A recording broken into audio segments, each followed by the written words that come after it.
First, I would like to welcome you to Moscow Center of Consciousness Studies. Thank you for having me. Thank you for accepting the invitation and making this long trip to Russia. It's great. I love it. Well, our first question would be a little bit, be biographical. We would like to know more about how you came to philosophy of mind. Yeah. Well, I first worked on the philosophy of language. That was my first interest. And in working on the philosophy of language, I found I could not analyze language without using notions like intention, belief, and desire. Technically, these are called intentionalistic notions. So I thought, it's like borrowing money from the bank if you use these notions without analyzing them. And I thought someday I will have to pay the money back. I'll have to analyze intentionality. So I decided to write a book on intentionality, and I did. And in the course of writing this book, I read the stuff that's going on in the philosophy of mind, and I couldn't believe it. People were saying all kinds of crazy things, that there's only behavior, that there's no real mental states, no real mental life, or that's all really reducible to computer processes, or, various ridiculous things. So I thought, well, I should really say something about all these terrible mistakes. And then I also discovered that there was a whole army of people who thought all you need to do to create a mind is design a computer program. And so I published an attack on that, and then one thing led to another, and the first thing you know, I was then writing books about consciousness and the mind, and I find it an exciting subject. In a way, it's more fun than the philosophy of language, because it's not so hard. It's much easier than when you have to get in logical structure of sentences and the relationship of derivation between sets of sentences.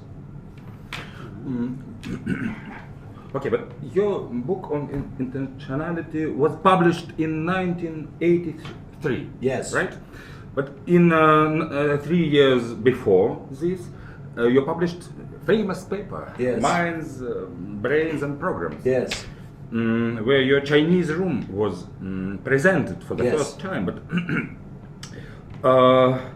and you usually tell a story about an airplane that you came to the idea of your Chinese room during your flight to Yale. Yes. Yes, but when did it happen? In which year? Yes, well, I think it would have been 78 or 79. Before the Chinese room was published. It was published in 1980, and it takes a certain amount of time. So it was probably 1978, but could have been 79. No earlier than 78. But probably it was in the fall, so probably fall of 78. Fall I 78. think that is, but I'm inferring that. I don't remember definitely. Some people say that you elaborated your Chinese room argument under the influence of Ned Block's paper, where he discusses the thought experiment Chinese nation. Is Yes. it right? No, I never heard of Ned Block's paper when I thought of this. And it's an accident that they use the word Chinese for both. But he's a good friend of mine, and sometimes we think along similar lines. But at the time I thought of the Chinese room argument, I knew almost none of the literature in the philosophy of mind, and I'd never heard of Ned Block's paper. But what was first? Let's clarify this point. Your Chinese room ideas or your analysis of intentionality as a way to philosophy of mind? The analysis of intentionality proceeded very slowly. I began working on that in 1975. When I started writing that book, it didn't come out until 1983. It was more work than any other book I ever wrote. It took me a lot of work to write that book. But in the course of that's when I encountered all of these ridiculous things that people were saying that were false. Now there's another historical feature that has to be mentioned, and that is at that time a new discipline was created of cognitive science. And the idea behind cognitive science is that we were going to have a way of studying psychology and human cognition which did not make the mistakes of behaviorism. And I was very active in setting up the Berkeley Cognitive Science program. And it was as part of the new development of cognitive science that I was invited to Yale in the first place. There was a foundation called the Sloan Foundation, and they sent people around to different universities to lecture on the foundations of cognitive science. That's how I got invited to Yale in the first place. So the work on intentionality was proceeding, and then I would discover there's this absolutely insane view that biology doesn't matter, that the brain doesn't matter. The only thing that matters is a formal computer program. And it seemed to me that view could be refuted in one sentence. The program is purely syntactical, and the mind has more than a syntax, it has semantics. So when I read this, I thought, well, there's an obvious objection to that. There's an obvious counterexample, and that is somebody could go through the steps of the program and not have any understanding. And so that's how the actual idea developed. Mm-hmm. When talking about the Chinese room, you presuppose that it could pass the Turing test. Yeah. But is it really possible for the Chinese room to pass it without some additional robot inside? Yeah. For example, let's suppose we ask a question to Chinese room. How much time is it now? And lexical, so that to say, questions. Is it possible to answer this question? Well, it depends on how you have programmed the Chinese room. If the guy has a lookup program that says when you're asked this question, give this answer, and the answer that's in the program is the time of day, then he will give the right answer. Then he will always give the right answer. How program would know at which time I ask this question? You have a program attached to a transducer that is attached to a clock. Mm-hmm. I mean, this is how we fly airplanes. It's not difficult to do that. But the point remains, and this is the deep point, the program, whatever you put in it, is purely syntactical. It's a set of formal symbols, and the implementation of the program consists of formal symbol manipulation. But look, if you in your Chinese room know whole the program, everything about this program, as you presuppose. So you should know how these questions relate to the clock, for example. Why? And then you will understand. Why? I mean, the point is, imagine they ask me questions in English, and I understand the questions. And they say, what time is it? And I have no clock. I might say, I don't know.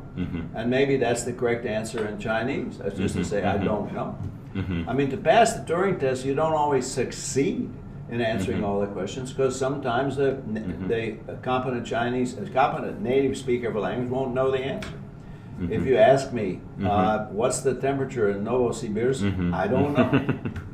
I'd like to adjust the question, so maybe it would be harder for a Chinese room to answer. If, of course, a person in the Chinese room can have no clock, so he can say, I don't know.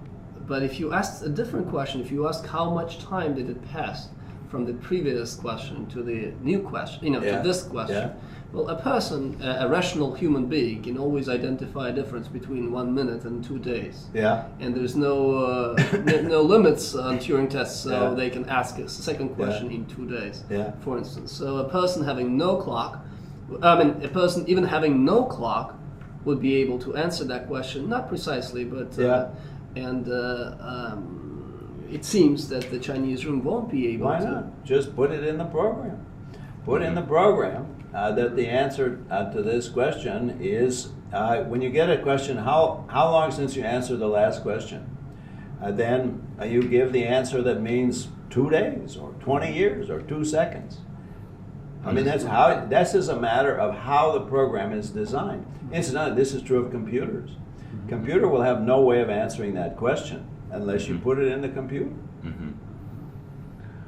See, the point at issue is the appropriately programmed digital computer, does it have everything that is necessary and sufficient for having a mind, just in virtue of having the computer program? And the answer to that question is obviously no, because the program is defined syntactically. Well, in your later works, you actually moved even further, by saying that even syntax is observer dependent. Yeah, that's right. Now that's actually a deeper point. Yeah, is this are you contradicting to your, is this contradictory to the previous statement? No, it's not. It's an addition to it. And it's an addition to it. There are two different theses. The easier thesis, the one in the Chinese room, is that the syntax alone is not sufficient for the semantics. But now this is a deeper point. This says the physics alone is not sufficient for the syntax. Syntax requires someone who treats the objects as symbols, who treats them as syntactical entities, as meaningful units, and that's observer relative. Another way to put it is the notion of a symbol, a 0, a 1, a computer program. Those are not concepts of physics. When you spell out all the concepts of physics, you do not get symbol. And the reason you don't get it is something that is a symbol only relative to an interpreter.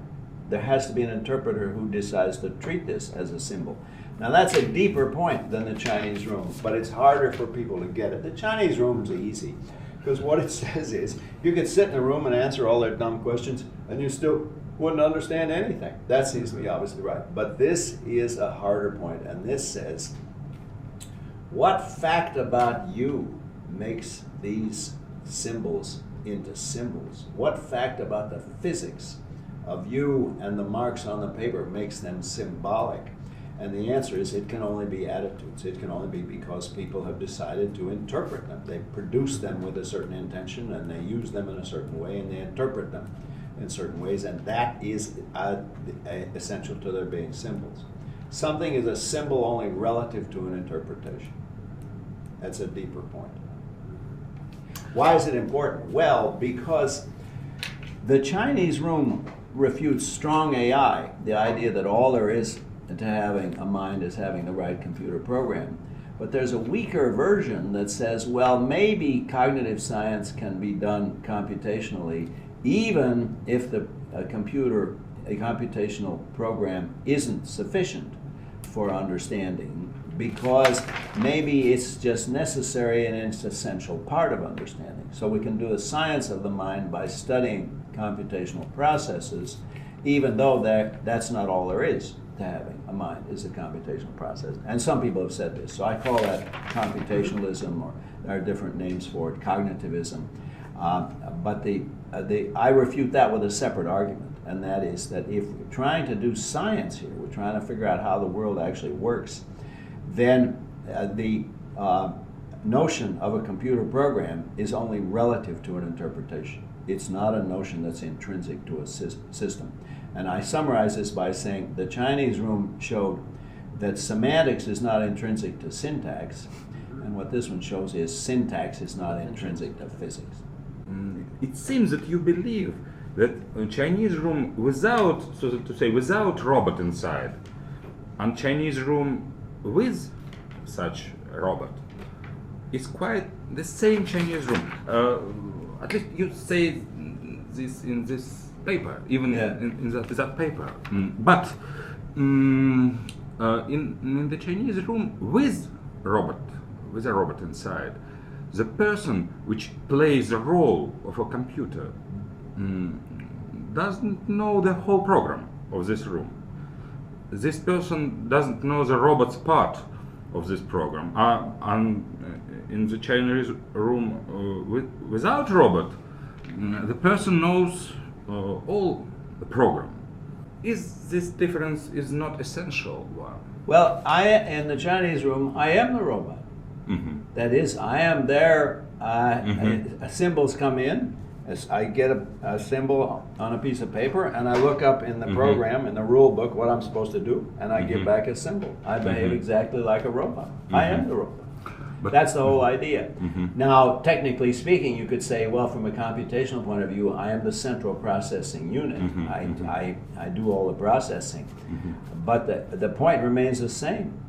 If computation is defined according to Alan Turing as a set of symbol manipulations, usually thought of as binary symbols, zeros and ones, then by themselves that is never sufficient for cognition, never sufficient for a mind, never sufficient for semantic content, because syntax is not semantics. And you can add a whole army of robots. The syntax is still not the semantics. The brain does it, but the brain does it by causal processes, and computation does not name a causal process. Oh, thank you. But how your Chinese room argument relates to your solving the mind-body problem? Yeah, okay. There is a key difference between the correct solution to the mind-body problem and the computational solution. The difference is the notion of causation. Brain processes cause mental states, and that is a key to the mind-body problem. Mental states are real, they're caused by neurobiological processes, and they exist in the brain. They're right there in the brain.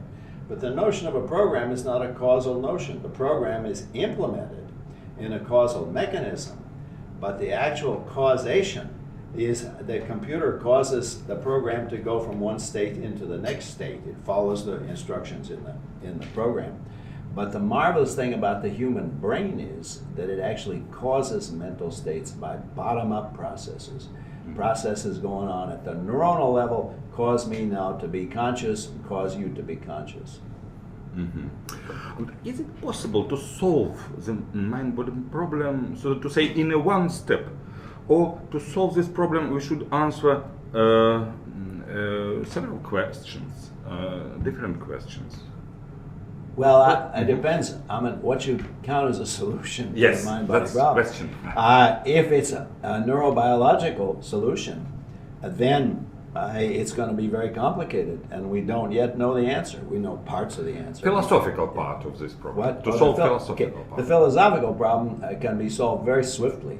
And the only thing that prevents us from seeing this obvious solution is our 2,000-year tradition of saying stupid things about the mind. If you think the problem is about God, the soul, and immortality, then you will not get a solution. But if you think you want to know how the world works and you can forget all about God, the soul, and immortality, then it's obvious. And there are four propositions to the solution. One is mental states, consciousness is real and irreducible. Two, it's entirely caused by neurobiological processes in the brain. A stunning fact, but it's how nature works. All of our mental states are caused by brain processes. All this icky stuff in the brain causes it all. Proposition three, it's all going on in the brain. It's right there in the brain right now. Right now while I'm talking to you, I'm having all these conscious processes and they're realized in the brain.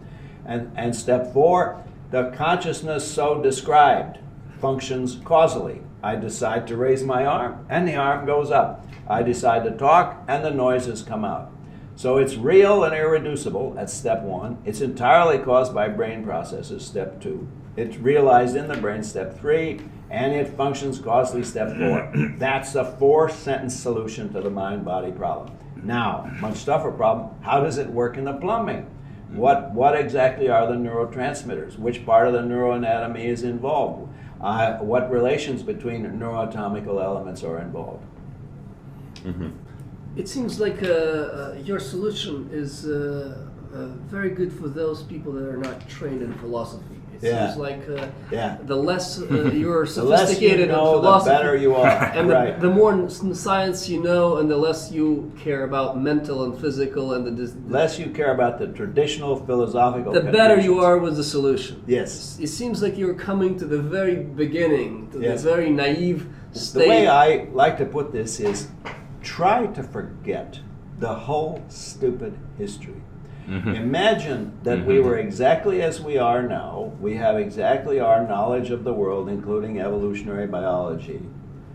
But we'd never heard of God, the soul, and immortality. We'd never heard of dualism. We'd never heard of Descartes. We'd never heard of materialism and monism. If we were completely innocent of the history of the disastrous history of philosophy and religion, then I think people would find my solution to the mind-body problem obvious. Of course, we're all conscious. You have a doubt, pinch yourself. That's a conscious state. What caused it? Well, the stimulation here caused some events in your brain. That's another obvious proposition. And where does this sensation go on? Well, it actually goes on right here in the brain, in your nervous system. And of course, we know that it functions causally. Now, all of that, I think, is easy. What makes it hard? See, neuroscientists have no problem with my solution of the mind-body problem. The people that have a problem are philosophers. Why do they have a problem? Because they're afraid of God, the soul, and immortality. They think if you say mental states are real and irreducible, my God, you're giving up on 300 years of science. You're in bed with Descartes and maybe even with St. Augustine. It's just the most horrible thing you can possibly imagine to think mental states are real, but they are real. So I think the real problem that I have is not with with, so to speak, the actual facts. The actual facts are fairly obvious, but with a philosophical tradition that makes it difficult to face these facts. Now, why exactly does it make it difficult? And I think there's a peculiar feature of our intellectual era, and that's this. If you grant the reality and irreducibility of the mind, of consciousness and intentionality, then it looks like you have to give up on the scientific worldview. It looks like you've got to accept some kind of dualism. You've got to say, well, we're not part of the real world. And the point I'm making is we are part of the real world, and our consciousness and intentionality are parts of the real world. But if somebody says, but are they physical or are they mental? Forget that terminology. That terminology rests on a confusion. You might as well say, are they divine? Are they immortal? Are they part of the soul? All of that's just massive confusion. If you get rid of all that confusion, I think this solution is obvious. That is clear, but it seems like there's still a few more difficult issues. Go ahead, raise them. And it's the subjectivity and first-person ontology. Yes, absolutely. And you've spoken a lot about it, but you say that consciousness, you say from the one end, you say that consciousness is nothing over and above the neural base. That's right. And from the other side, you also say that a complete description of the third-person objective features of the world would not be a description of the first-person subjective features. Right. Yeah. So where do this, special subjective and qualitative features come from if they're not in the neural base? Okay. Now let's ask ourselves, what are the features of consciousness we seek to explain? Well, the first feature is that, as you said, it's qualitative. There's always some qualitative feel to any conscious state. I'm now going to drink water, and the sensation of drinking water is different from the sensation of listening to music or the sensation of pinching myself. That's the quality. But these qualities, they only exist insofar as they're experienced by a subject, by a human or animal subject. So the qualitative character implies subjectivity, but it's a special kind of subjectivity. It's ontological subjectivity. It's a subjective mode of existence. Now I have to explain that a little bit further because there is a massive error that many people make, and they think science is objective. If consciousness is subjective, there can't be a science of consciousness. I cannot tell you how stupid that mistake is, because there are two different senses of subjective and object. There's an epistemic sense and an ontological sense. Consciousness is indeed ontologically subjective because it only exists when it's experienced by a subject. But that does not prevent us from having an epistemically objective science of consciousness, because we can find out the facts scientifically. So the ontological subjectivity of consciousness does not prevent us from having an objective science of consciousness. Okay, so here we are. We have qualitativeness and ontological subjectivity. One implies the other. But furthermore, they're all part of our total conscious experience. They're all part of the unified conscious field. So I don't just taste the water and hear the sound of my voice, but I hear them as part of one big conscious field. All right, so we have all of these features, qualitativeness, subjectivity, and a unity as all part of our conscious experience. Now the question is, where the hell are they? How do they get there? What's going on? Now, for a long time, we didn't know the answer to that, but we know the answer now, at least in broad terms. All of those are caused by neurobiological processes in the brain, and they're all realized in the brain. They're all going on there in the brain. Now, the inadequacy of the traditional categories comes out in the following. What I've described to you is a piece of our biology. And we know that it's a piece of our biology because we know that if you take away the biology, all of it disappears. It's only because of the biological structure that it works. But now it also has, in addition to biological, neurobiological features, it has these mental features. So watch the following. I make a conscious decision to raise my arm goes up. My conscious decision caused my arm to go up. But now we know independently that anything that caused the arm to go up that way has to cause the secretion of a certain neurotransmitter, acetylcholine. I don't know what it is in Russian, but it's probably the same, acetylcholine. Okay, but the only thing that could secrete acetylcholine is another neurochemical process. So, consciousness must secrete acetylcholine. Only a chemical process can cause a secretion of acetylcholine. So consciousness is a chemical process. It's just not a problem. Why do we have trouble with that? Because we think, well, my God, is it a soul or is it not a soul? Is it immortal or is it not immortal? Forget about all that and just think how the world works. Now, the way the world works is neurobiological process in the brain cause consciousness, and those conscious states themselves cause further effects in the world, and the way they do that is because they're parts of the neurobiology. As with a car engine, they have a higher level of description and a lower level of description. They have a level of description of consciousness and a level of description of neurobiology, just as a car has a description of spark plugs and pistons, or a level of the oxidization of hydrocarbon molecules. Mm-hmm. But where is the difference in this case from identity theory, which you criticize? Yeah, see, in a way, it is a kind of identity theory. It's just that the traditional discussions of identity theory suffer from very crude categories. Traditionally, the identity theory was introduced to get rid of the idea that there is some irreducible subjectivity. This subjectivity really exists. The idea was going to be pain is nothing but this firing of a certain type of axons. It's a silly view anatomically, but let's pretend it's okay. All right, but then that problem with that is it leaves out the feeling of pain. And I'm saying you mustn't leave out the feeling of pain. Of course, the pain is identical with a neurobiological process, but it still has its painful features. It still has its subjective features. So the short answer to the question is this. In the history of philosophy, the identity theory was introduced to get rid of irreducible subjectivity. But if you don't get rid of the irreducible subjectivity, if it's still there, then the identity theory is right. All of our mental states are states of the brain. Nobody should doubt that. It's just that when you say that in the history of the subject, that is taken to imply that they don't have a real they don't have a real existence. Mm-hmm, mm-hmm. Let's look at number 4 in your list. You say that consciousness works causally. Yes. And in some of your works, you say that it is a fact. But if you agree with this, that if you can repeat this is a fact. Yeah. Yes. But what do you mean? What is the fact here? Yeah. The fact is that our desires, for example, are correlated with our behavior, or the fact is a very causal relation. Yeah. Which is revealed in this. It's a this. causal relation. Causal relation It's a is causal a fact. relation. I am thirsty. My thirst causes it contains a desire to drink water, and the desire to drink water causes me to drink water. I'm acting on that desire. It's a causal relation.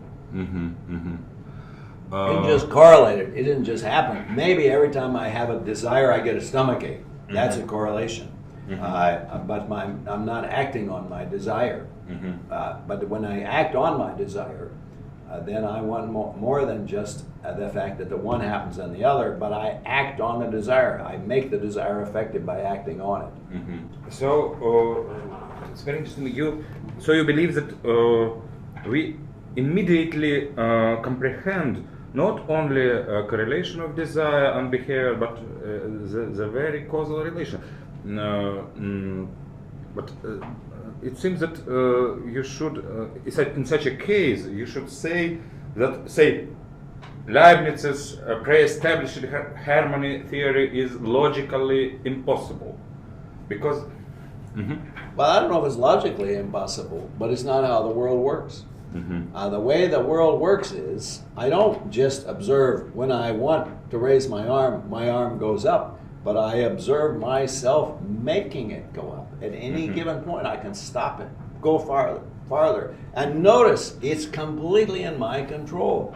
We don't say, well, it's like weather in Moscow. Some days the arm goes up and some days it doesn't go up. It goes up when I want it to go up.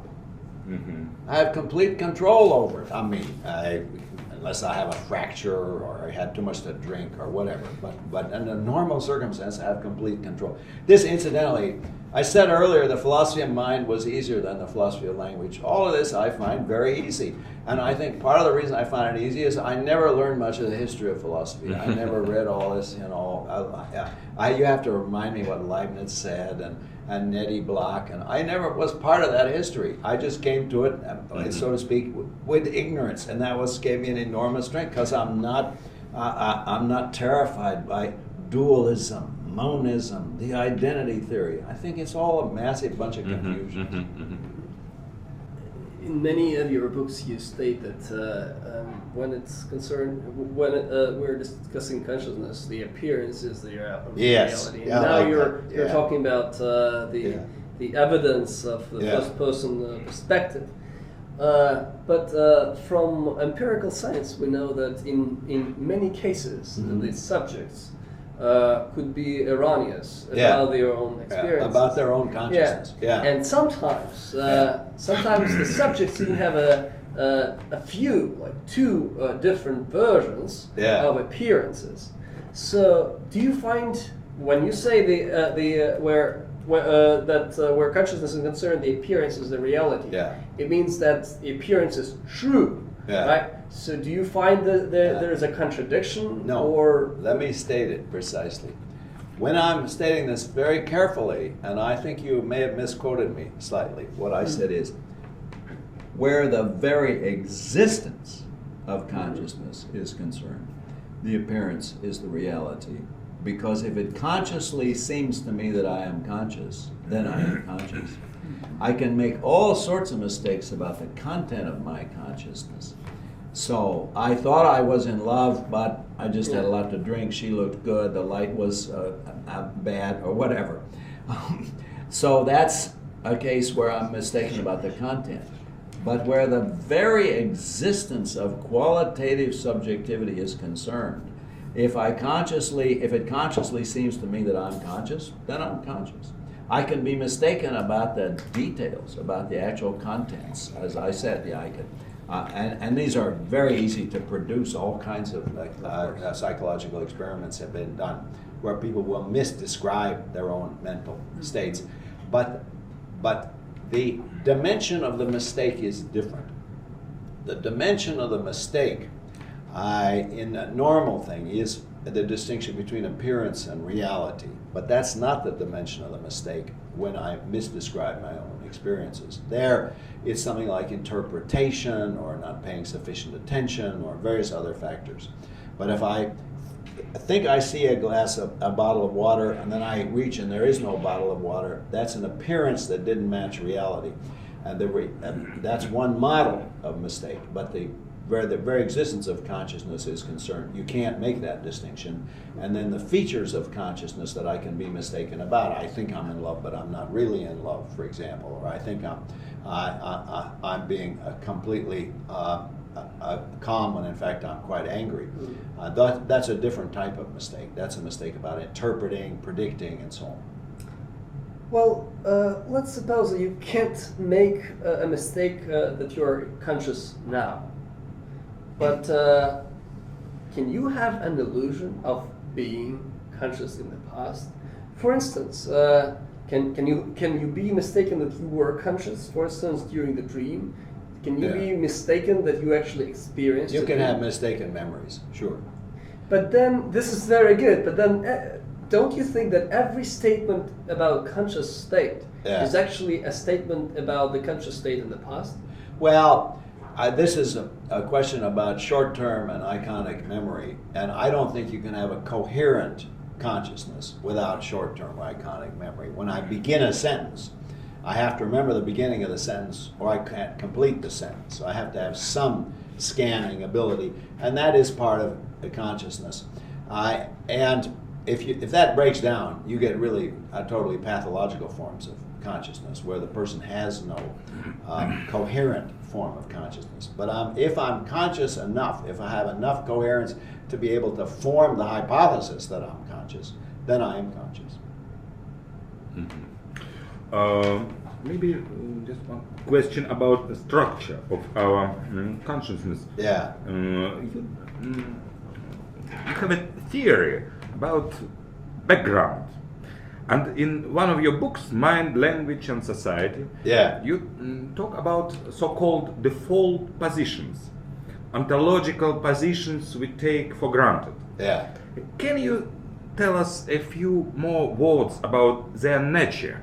Yeah. Are they a kind of natural instincts, for example, or their origin is rather cultural and so on? No, some of them are cultural, and others I think are completely natural. So, for example, we are naturally inclined to walk upright on two legs. But there are children who never have a chance to do that. I mean, there are stories about the children brought up by wolves, so the children run around on all fours all the time. So that's a case where we have a natural ability, but it can be blocked or impeded with by cultural and empirical factors. But then, in addition to these natural abilities, there are all sorts of cultural constraints that we just take for granted. So, for example, there is a set of dispositions as to what it's appropriate to say and how it's appropriate to behave, and those are cultural. I mean, if I started to eat the table right now, or if I took off all my clothes, you would find it very disconcerting. And it's not because there's a sign on the wall I missed that says, don't eat at the table, or don't take your clothes off. No, these are just ways we have of behaving. And there's no sharp line between the cultural and the biological. But still, there are certain background, what I call a background. There's certain background assumptions we make about how the world works and what it's appropriate to do and what sorts of things you can say and how you can behave and how what's the kind of things you can count on. When I get up and walk across the room, I don't think, well, maybe the floor is only made of paper mache, or maybe it's an illusion. I take it for granted. I take for granted the permanence and durability and stability of material objects in the external world. I don't think, well, maybe this table will disappear in a puff of smoke. But that's not because I hold a theory. Tables don't disappear in a puff of smoke. I just take it for granted that they don't. But is it possible, for example, to compose a list of these default assumptions? Yeah, I think it's hard to do that. I used to think I should be able to do that. I thought that what my task in philosophy would be to list all of the unstated assumptions that enable us to function. But I don't think you can do that, and it isn't just that you never complete the list, but there's a sense in which you don't get started because you're picking out things, you're thematizing things, and thus you're distorting our natural attitude to them where you just take them for granted. They're not explicitly represented. So I don't think you can get a list of what I call the background. You distort the background if you think it functions like a list. But can you specify the epistemic status, so to say? Well, there are certain epistemic assumptions behind the formation of the background. I mean, one of my background presuppositions is other people are conscious. And you might say, well, that's epistemically different from, for example, objects are solid. Because you're postulating in that epistemically, you're postulating that they have something inside them which is like what you have inside you. Now, I think that's a misleading way of putting it because I don't postulate anything. I just take for granted the fact that other people are conscious. However, other features, that is subject to revision. It's subject to constraint. Solipsism is not logically absurd, it's just false. I mean, it's not logically impossible that my conscious state should be the only conscious state, but we know enough about how the world works to know that the mechanisms that produce my consciousness also produce your consciousness. But when you say that we take for granted, Yeah. what do you mean exactly? We don't think about it in such a way that requires justification. If somebody said to me, all right, you went to Moscow and you went to the consciousness center in Moscow. How did you know they were conscious? Huh? How did you know? Maybe Russia produces very good robots. They're all robots, you see. How did you know? What's the proof? What is the evidence? Well, I don't have any evidence. I just take it for granted. If somebody says to me, but they might have been zombies, they might have been unconscious, I don't worry. I don't think, oh my God, I won't sleep tonight thinking, zombies, all of them zombies. I don't think that. I take it for granted. I think it's natural at this moment to ask you about the hard problem of consciousness of David Childers. Why we are not zombies after all? Is it a real problem? Yeah, I hard don't problem. think so. No. What do you Well, think? there is. By the way, Dave didn't use that expression first. I think Galen Strawson used it first, the hard problem. All right, there are different hard problems, but the hard problem is how does the brain do it? And that is I take it, for me, that's the hard problem, and that is a question where we don't know the answer. People are working on it in neurobiology right now. I just reviewed another book by Antonio Damasio on this problem. But the problem that I guess one of Chalmers's problems is, well, why should we have consciousness in the first place? I mean, why didn't we all end up as robots, as unconscious zombies, as zombies without any consciousness? I don't think that's a difficult problem. That's just not how nature works. I mean, look, suppose somebody said, well, why did birds have wings?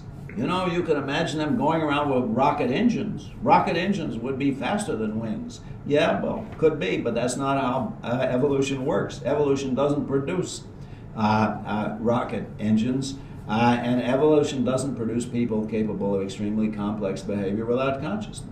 They do not. Evolution does not produce people capable of producing philosophy and science and technology who are totally unconscious. You can imagine that as a kind of science fiction possibility. Well, maybe all of human civilization could have been produced by people who are totally unconscious. Maybe, but that's not how nature works. So that's not a hard problem to explain that. I think, again, if you take the attitude that there are certain things we know. We know that the universe has, roughly speaking, the structure described by atomic physics. We know that biology has a structure of biochemistry, and we know that evolutionary biology over a period of several million years has produced us. Then we're talking about how certain biological processes produce certain sorts of conscious states. And if you say to me, yes, but why those and not others? Well, the only answer in general is because this is how evolution works. Evolution, the eye evolved in a certain way. The wings on birds evolved in a certain way. By the way, I'm told that the evidence now is that the wing was originally designed to keep the animal warm. It wasn't for flying, and then it evolved into something capable of flying. So if the hard problem is supposed to be why are we conscious at all, that's not a hard problem. But there is a hard problem. How does it work exactly? What exactly are the neurobiological processes that cause and sustain consciousness? That's a hard problem. Nobody knows. It is not philosophical problem. No, in this case, what the philosopher does, what I'm trying to do, is build a structure which the scientist can then fill in the details. Now you might say, well, why do you need philosophy at all? And the answer is, when I first got interested in this, I discovered that the neurobiologists were making the same stupid mistakes as the philosophers. They were saying, I mean, here's half a dozen things that neurobiologists used to say to me. One, consciousness is not a part of science. It's subjective. Science can't deal with subjectivity. It's for philosopher and theology. It's for God and mysticism. Science cannot deal with it. That's a stupid mistake. But I mean, and I corrected that earlier. Another mistake is to say, well, it's just a computer program. And I don't have to tell you what's wrong with that. Another mistake is to say, well, it's really just behavior. It's just the behavior. That's all we can study scientifically. Another mistake is to say, well, of course, there is our neurobiological processes going on in there, but there isn't any consciousness in addition to the neurobiology described neurobiologically. So there are all those mistakes, and then it's easy enough to get rid of them because most of the scientists don't know any philosophy, And so they're not worried about Descartes. They don't have to worry about, my God, is this Cartesianism? They can just worry about the facts. So I find it easier to address neuroscientists than philosophers, because the philosophers have a whole lot of silly views, not just about dualism, not just about God, the soul, and immortality, but about, for example, identity and causation. I mean, here's a standard mistake in philosophy. People think, if you say that the brain causes the mind, that brain processes cause consciousness, then there must be two different things, the cause and the effect. That's dualism. And I say, no, look, we're talking about bottom-up causation. It's the way the molecular behavior causes this object to be supported. It's a causal effect produced at the micro level, but it's simultaneous. The effect is realized in the system of causes, in the same way consciousness is realized in the system of neurons. So it isn't just about Descartes and Cartesianism that this mistake is made, but there are a whole lot of confusions about causation and identity, because they say, look, either the consciousness is identical with the brain or it isn't. And if it is, you get rid of it, because you've got the identity theory. And if it isn't, it's dualism. Now I'm trying to say that's all mistaken. They don't know what identity is. They're not worried about, they don't focus on the fact that there are all these other features. Another idiotic view is, well, if consciousness is real and it's irreducible and it's non-physical, it can't function causally. That's epiphenomenalism. I mean, epiphenomenalists believe something that isn't just bad philosophy, it's insane. It is the view no human being in the history of the world ever drank because he was thirsty, or ate because he was hungry, or cried, or resisted something because it was painful. None of that ever happened in the entire history of the universe. It's not serious. These guys, they get paid. How can they get paid to talk this kind of to talk this kind of nonsense? But anyway, they do. So I try to avoid all of those standard mistakes. They're not just about Cartesianism and dualism, but about causation and identity. See, the idea they have is, well, there's first the cause and then the effect. One event followed by another event. What they forget is causation is everywhere. Right now, we are causally attracted to the center of the earth, and that's why our bodies are exerting pressure on the floor or on the table. Gravity does not name an event. It names a permanent force, causal force. This table is held together by weak and strong nuclear forces, causes that work all the time.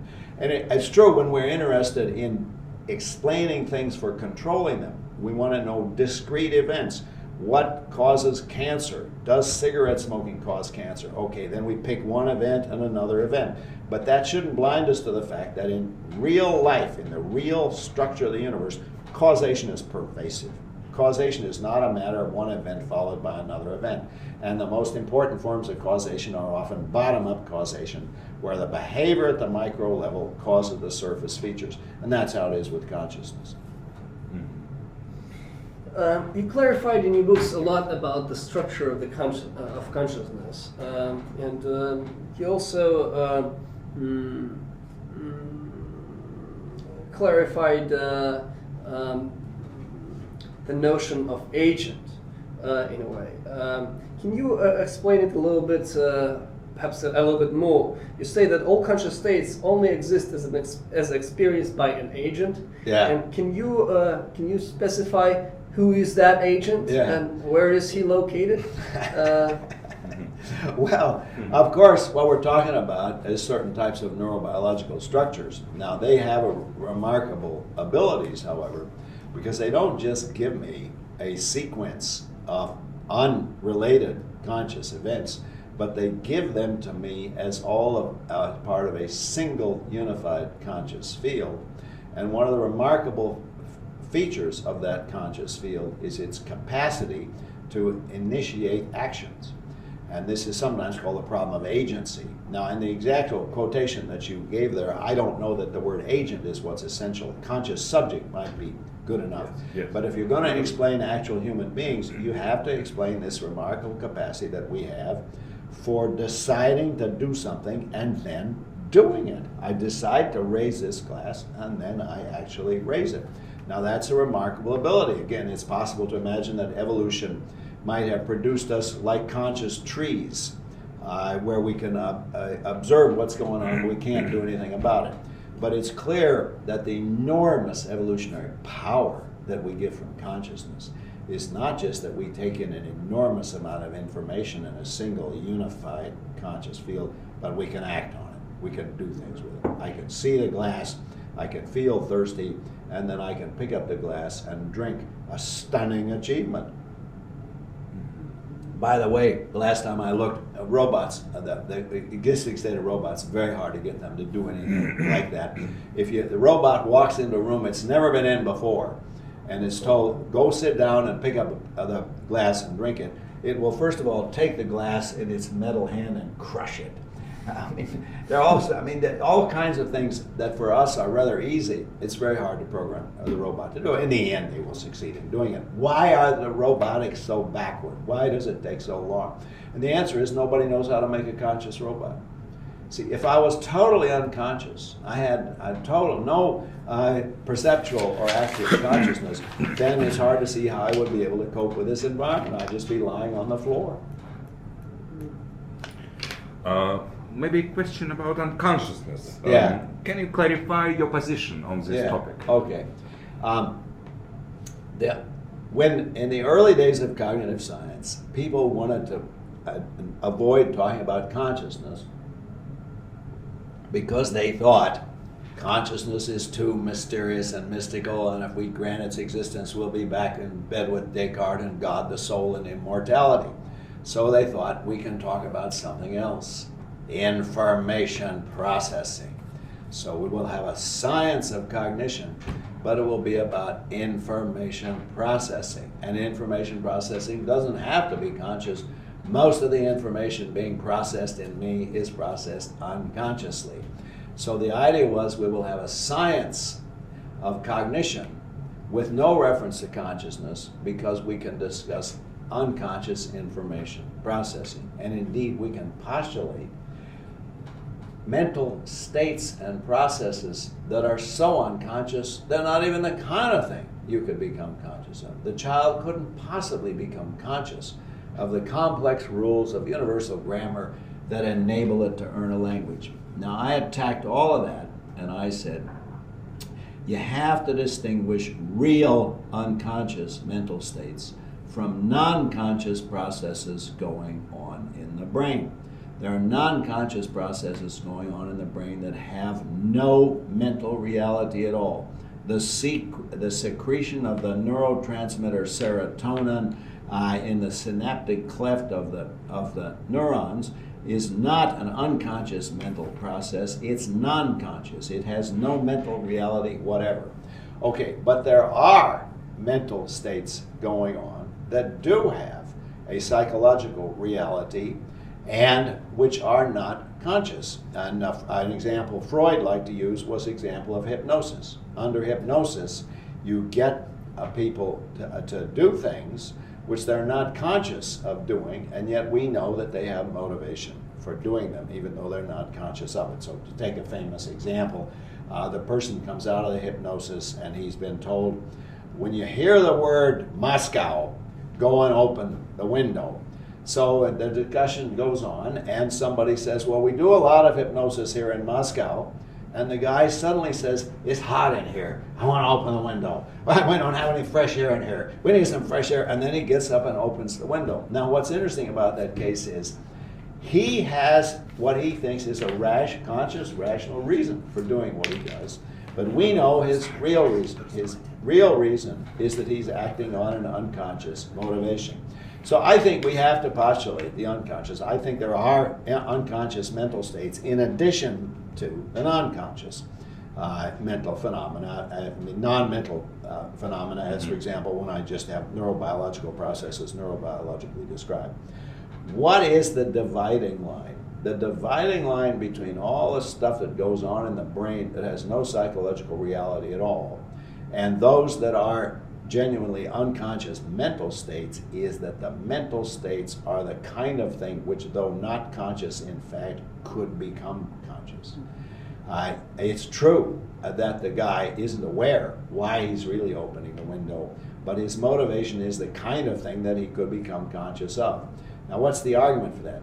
The argument is that all intentionality is a form of representation, and representation always represents something under some aspect or another.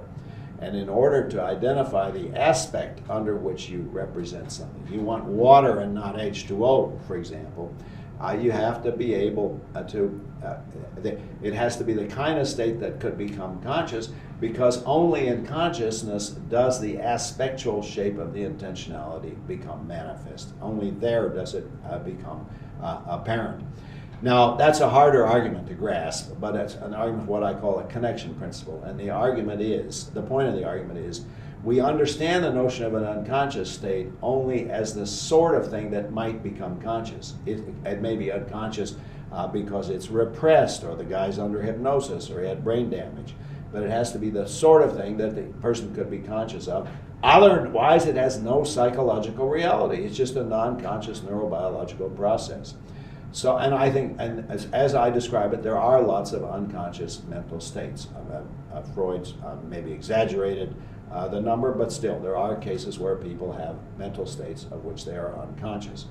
But the mistake in cognitive science was to suppose, in addition to the genuine unconscious mental states of the kind that we can become conscious of, at least in principle, there's a whole inventory of what I call the deep unconscious, states with psychological reality that are not even the kind of thing you could become conscious of, because, for example, they're extremely elaborate computational principles that the brain is operating on when a child learns language. And I want to say, those have no psychological reality at all. And if you want to challenge that, you have to answer the following question.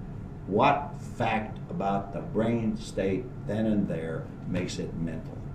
Because, of course, when it's totally unconscious, there's no psychological reality being manifest. It's just neurobiological processes, neurobiologically described.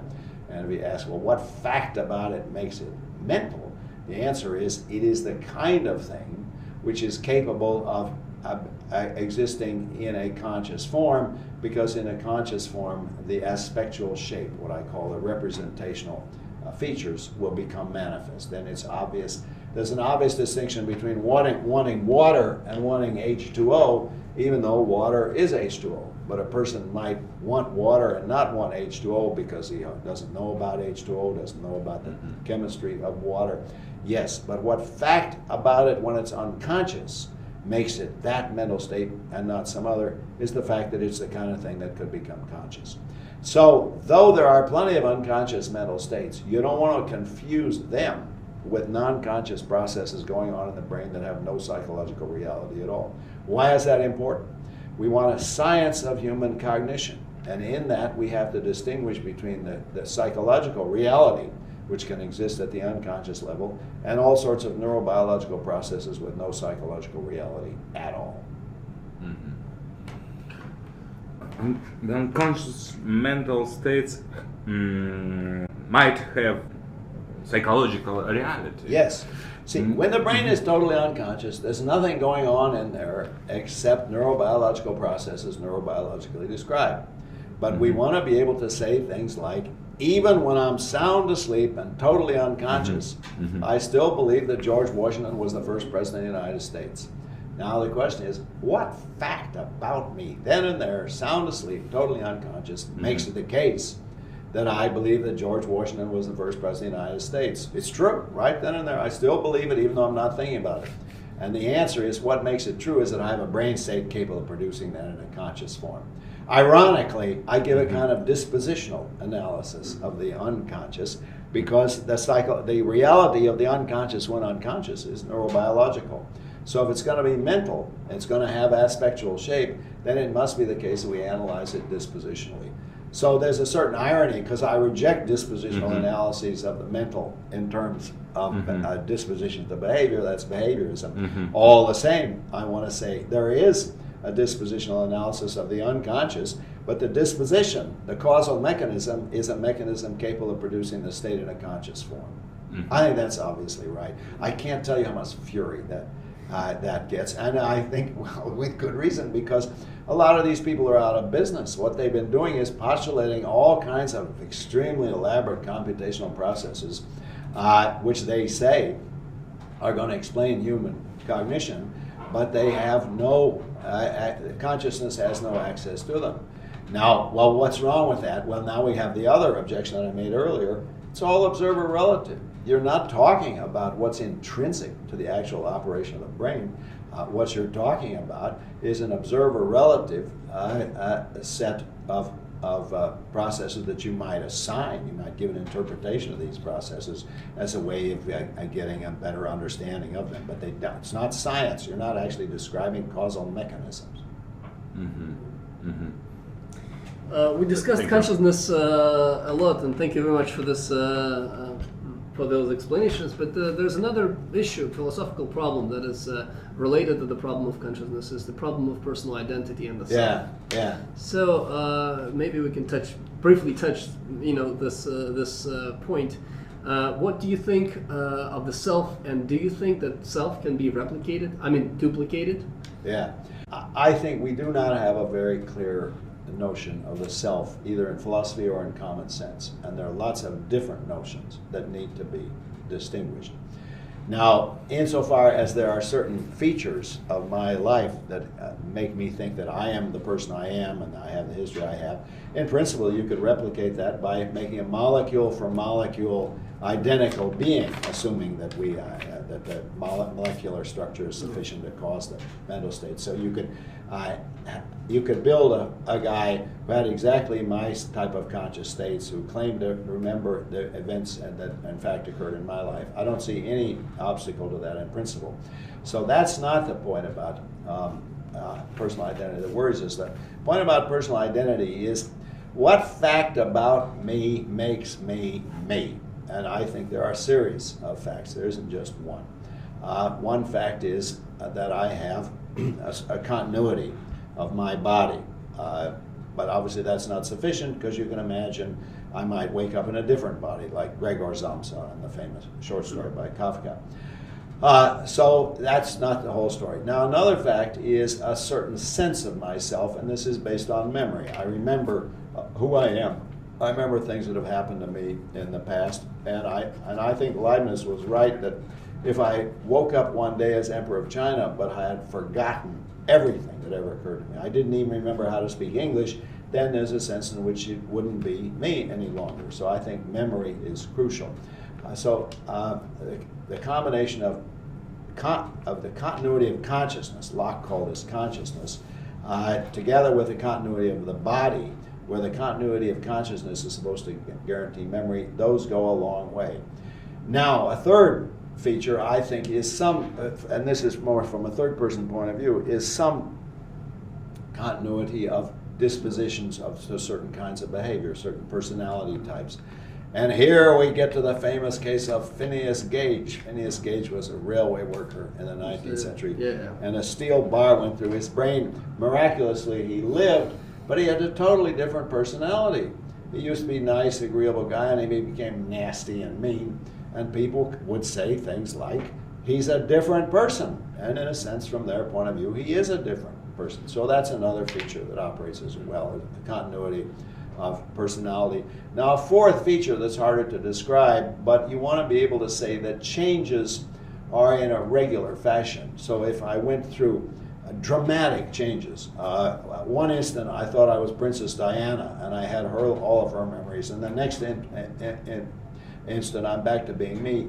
Then I think that would upset our notion of personal identity. If somebody gradually becomes psychopathological and thinks they're Princess Diana, and the loony bins are full of people like that. Insane asylums are full of people who think that they're Jackie Kennedy or John Kennedy or whatever. Then it might still be the same person, but if somebody oscillated in and out, then I think we wouldn't want to say, well, it's a continuous person. It's really the same guy throughout. We'd be puzzled by that. Let me introduce a fantasy case. For instance, we can imagine two clones of the same brain, two identical molecule-to-molecule duplicate brains connected to one body. So all the information goes through the body to the brains and from the brains to the body. How many consciousness, if you keep in mind that those brains are identical, molecule to molecule, and every process is the same. Right. How many consciousness would be there? I mean, if each brain is a separate center of consciousness, then you have two.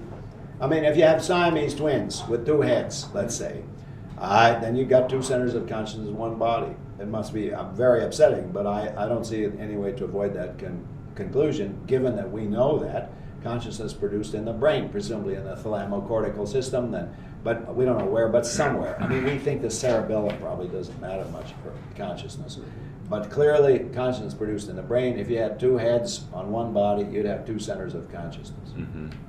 But you'd have all kinds of practical problems. How many votes do you get, you see, in an election? Does each brain get a vote? Or only, I mean, they probably only get one.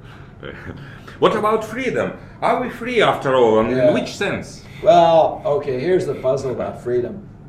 I described how we have this conscious states that enables us to initiate action.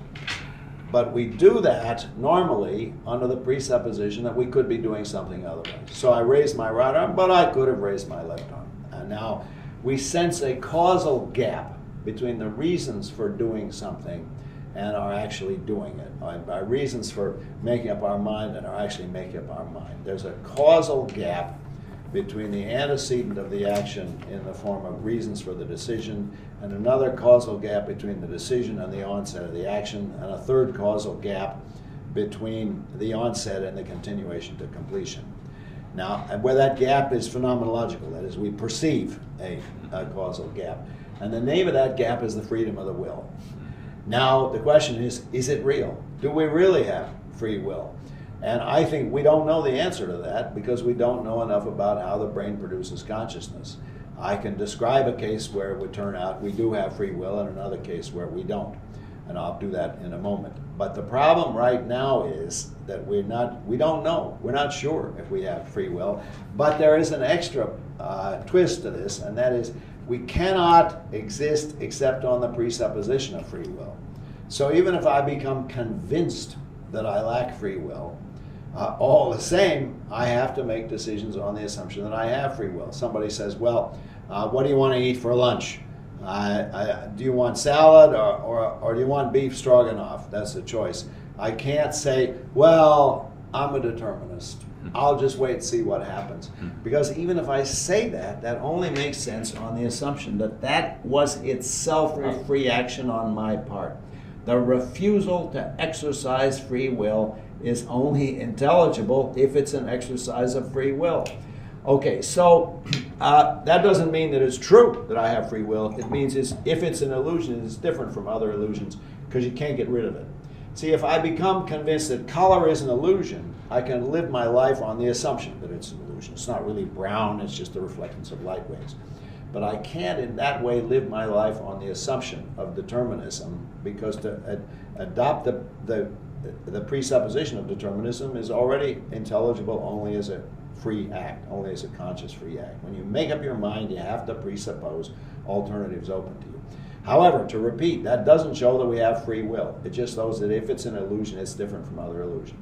Okay, the bottom line of this is we don't know if we have freedom of the will. We'll have to know a lot more about how the brain works to produce conscious decisions. If we don't have free will, then there's a massive illusion that we have been given by evolution. We've been given the conviction of free will without any corresponding reality. I think that's unlikely. On the other hand, I find it very difficult to give an account of the universe where free will is real. The only way I could do it, I wrote a book about this, was about assuming, well, we know there's part of the world where determinism doesn't hold, and that's the quantum part. Quantum indeterminism is an established fact. And it's awkward to say it's part of the world because, of course, it goes all the way up. I mean, the quantum indeterminism is pervasive. It's just at the higher level, the level of baseballs and soccer balls, it tends to cancel out. So you can treat the soccer ball as a deterministic object or the baseball. Okay, but now, if you imagine that we had a theory of consciousness where quantum mechanics, the quantum mechanical level was essential for the production of consciousness, and some people think that, and you had a theory of consciousness according to which the conscious decision-making inherits the absence of determinism of the quantum mechanical level, but does not inherit the randomness. It's still non-random, even though it's not determinate. Then you might say, well, that's substantial empirical evidence that we do in fact have free will. However, that's pretty remote. I mean, we're too far from being able to establish anything like that. So the short answer on the question of free will is we don't know if we have free will or not. Maybe we do. It seems unlikely, but it doesn't matter in one way because we have to operate on the assumption that we have free will, even if we don't have free will. Thank you. So anyway, philosophy now, at least, cannot solve the problem of free will. But what philosophy can solve and how? What are the proper methods of philosophy? Well, I've been using some of them. I think that the mind-body problem has a philosophical solution. That leaves us, as I said, typically what philosophy does is create a framework, and the scientists have to fill in the details of the framework. I can give you a framework for the mind and the body, but the details have to be filled in. And that is an ongoing research project. People are working on that. So there isn't a single method in philosophy. There are a whole lot of methods, but I have been exhibiting some of them. You have to know something about how the world works, and that we do know in the case of consciousness in the brain. You have to know something about what the issues are. How can it be the case that there is irreducible subjectivity in a world that consists ultimately of physical particles? Those are typical philosophical problems. How can there be such a thing as free will in a world essentially composed of the entities of physics? That's another issue we talked about.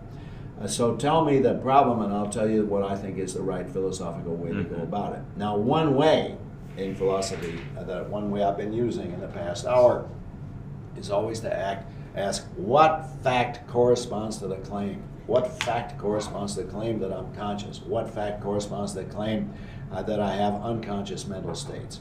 And that way you get at the reality that underlies the representations. However, there are other aspects of philosophy where this is not the way to do it. So, for example, I've written a couple of books on social ontology. How is it possible that there's money, property, government, marriage, universities, summer vacations? All of those are created by representation. And what you have to do in asking how does that work, what fact corresponds to those claims, you have to look at the nature of the representations by which human beings create a social and institutional reality. And I just published a book on that last year, and I've written some other works about that subject. So there is not a single philosophical method. There are a whole bunch of methods, but there are certain mistakes to avoid. One, don't be dazzled by the history of this subject. You know, there's this oral sordid history of a philosophy of mind. And always remind yourself of what you actually know for a fact. If somebody tells you that nobody in the history of the world ever had a drink of water because he was thirsty, you know that he's mistaken. I mean, we could imagine some a conception of the world where we would say, well, no, he wasn't really mistaken, but that would change everything. We'd have a totally different conception of the world if we thought epiphenomenalism were true. But if we refer in philosophy, should usually refer to some or other facts, what is the difference between philosophy and experimental science? Yeah, well, mostly the philosophers are too lazy to do the experiments. I certainly am. But the experimental science tends to come in when the hard philosophical problems have already been solved. See, the hard philosophical problem is, well, what exactly are the relations between the mind and the brain? And I gave you the answer to that. And then the job of the scientists is to come in and tell us the details. Tell us it is this specific neurobiological process in the thalamocortical system that causes this specific kind of conscious states. So in philosophy, we always have to rely on the results of experimental investigation. But the truth is, you can't do the experimental investigation without a framework. And the philosopher the job is to provide the framework.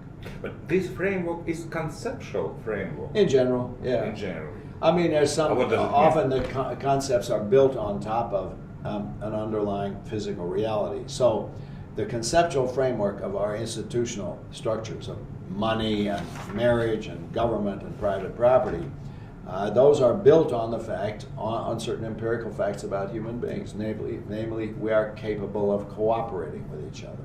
We're capable of representing things in language. We're capable of using language to create a certain kind of institutional and social reality. So those are empirical facts, and then you build a conceptual analysis on top of those. What exactly is the logical form by which we create money? What fact about this makes it money? Can we say that philosophy helps us to make our pictures, conceptual pictures of the world coherent? Well, that's one thing, but that's too weak. I mean, I think it does much more than that. It isn't just that I can give you a coherent account of the mind-body problem, but I want to give you a true account. I mean, I guess Descartes' conception was coherent. I mean, it hung together, but it was crazy. I mean, remember what Descartes thought. Descartes thought animals cannot be conscious. Why not? Well, bodies cannot be conscious, and an animal has only a body. But then it turns out, well, if animals can't be conscious, then we can't be conscious because we are our body. No, says Descartes, you are not your body. Oh yeah, well, this will do for me for the time being. No, you are your soul, and God attaches the soul to your body. Now that is a pretty wild view. It's coherent, but it doesn't fit the facts. It doesn't fit what we actually know. So it has, I mean, it's different from the Greeks. The Greeks, you see, Descartes thought the soul leaves the body because the body dies. But the Greeks thought that makes no sense at all. The reason the body dies is because the soul left. The soul is the animating principle. So the Greeks would find Descartes' view unintelligible. I want to say they're both wrong, and they're both wrong biologically, but you can make a coherent story out of both. Coherence isn't the test of truth. You've got to have more than coherence in order to have truth. We have a special question that, our interview is coming to an end, but you wrote a lot about the meaning. About what? The meaning. Yeah. But the question is a little bit tricky, I think, and we heard a lot of different answers. What would be your answer about the question about the meaning of life? Yeah. Did you think in detail? I mean, did you think profoundly about this question? Do you think it's a philosophical question? Well, I think that it's not a well-defined question. What is the meaning of life? You see, as it stands, not a meaningful question. If you ask, well, what purpose is there in life? Or what significance is there? Or do we have to create our own significance, or does it come from outside?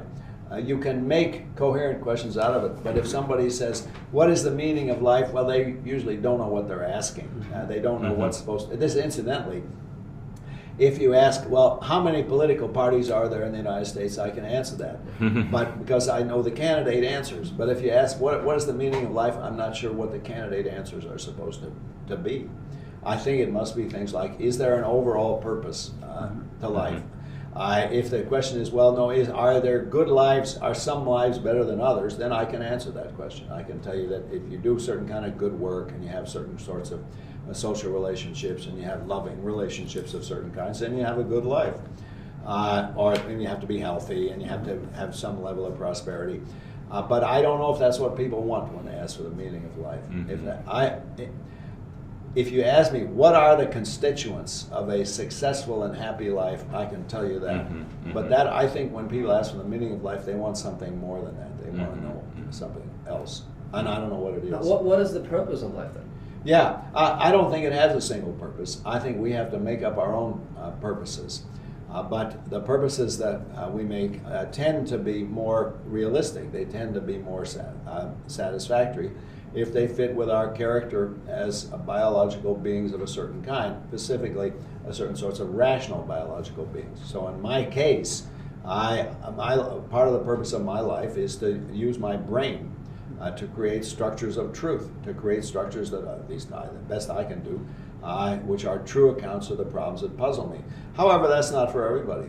There are other sorts of perfectly meaningful lives and perfectly valid lives where people are not interested in getting philosophical truth. So, I mean, Freud put it by saying, well, the elements of a happy life are love and work. And I think he's right, but a whole lot more needs to be said about the kinds of work that you can do and the way that you have to, your work has to have a certain level. It has to provide you with satisfaction. It has to be recognized by other people. And you have to have certain sorts of loving relationships with your family and your friends and structures in which you're involved. So there isn't any single purpose of life. But you have to create your own purpose, and you do that in the light of what you value, what sort of being, what sort of capacities you have, what kind of abilities you bring to bear on the issues. But I think if you sort these questions out, you can give non-stupid answers. It's just that the question as it stands, what's the meaning of life, that's too vague. Mm-hmm. But can you tell us something, maybe it's last question, about your way of life? Do you live a philosophical life?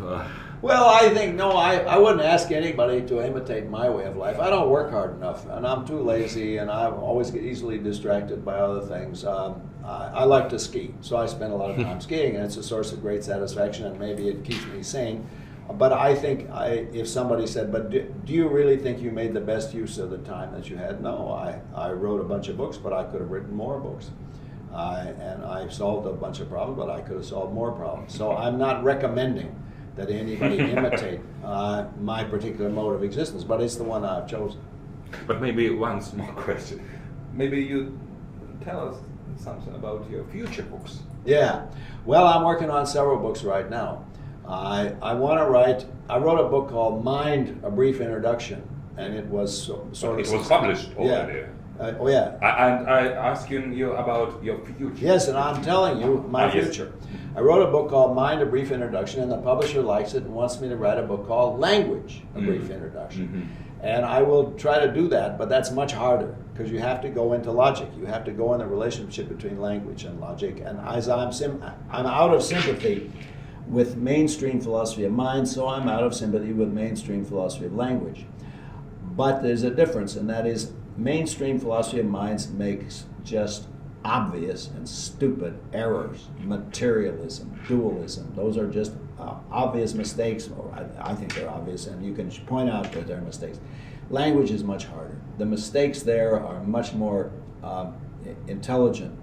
They're based on a much more powerful set of assumptions about the relation of logic and language. So there is a persistent mistake in the philosophy of language, and that is to try to find symbolic or formalistic solutions to substantive problems, and none of those work, and I need to show that. Okay, now that's one book I'm writing. Now a second book I'm writing is about philosophy in general. One publisher heard I was writing this book called Language, A Brief Introduction. Why don't you write a book called Philosophy, A Brief Introduction? And I'm working on that right now. It won't be very brief because a whole lot of things I haven't published about, like ethics and aesthetics and perception and the nature of mathematical truth and all these other issues. I'm going to talk about those. And I have written a whole lot of material about that already. So I have the draft of both of those books, both the language book and the mind. You have already? Yes, I've already drafted, but I don't like the draft. I won't publish the draft. It'll have to go through more drafts. So both of those require lots of work. So there are two more books I'm writing, one on language and one on philosophy. And really that's a whole lot of other issues. And in a way, I like to write a book so that each chapter has enough material for a whole book. And I can do that in the philosophy book. The chapter on perception that I'm working on now, there's enough material for a whole book there. And the chapter on ethics, easily enough material for a whole book, and so on with a lot of other chapters. Thank you very much. Very much. Thank you. That was great. Yes, very good questions. I appreciate it.